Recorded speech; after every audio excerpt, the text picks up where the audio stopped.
যেহেতু মিজেলসটা আমাদের শিশুদের মধ্যে বেশি দেখা দিচ্ছে এবং এটি খুবই আতঙ্কের একটি ব্যাপার হয়ে যাচ্ছে, কারণ ইতিমধ্যেই আমাদের দেশে অনেক শিশুই মৃত্যুবরণ করেছে। সাধারণত স্কুল গোয়িং যে শিশুগুলো আছে, স্কুল গোয়িং চাইল্ড, তাদের মধ্যেও এই রোগটি দেখা দিচ্ছে। তো আমার যে পরামর্শ থাকবে, এখন আপনার শিশু বা আপনার সোনামণি যদি জ্বরে আক্রান্ত হয় অথবা যদি সে কাশি এবং শরীরে যদি লাল লাল দাগ হয়ে যায়, তো সেক্ষেত্রে অবশ্যই যদি এটা মিজলস নাও হয়, তারপরেও আপনার শিশুকে একটু আইসোলেটেড রাখবেন, অর্থাৎ তাকে একটু আলাদা রাখার চেষ্টা করবেন। কারণ হচ্ছে এটি অত্যন্ত সংক্রামিত ব্যাধি।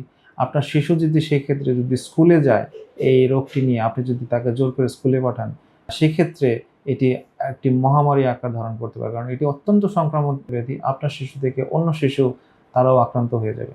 সেক্ষেত্রে আমার পরামর্শ থাকবে যে অবশ্যই যে আপনার বাচ্চার যদি সাধারণ জ্বর, ঠান্ডা, কাশি হয়ে থাকে, সেক্ষেত্রেও আপনি আপনার বাচ্চাকে এই আউটব্রেকিং অবস্থায় অবশ্যই তাকে একটু আইসোলেটেড রাখবেন। ধন্যবাদ।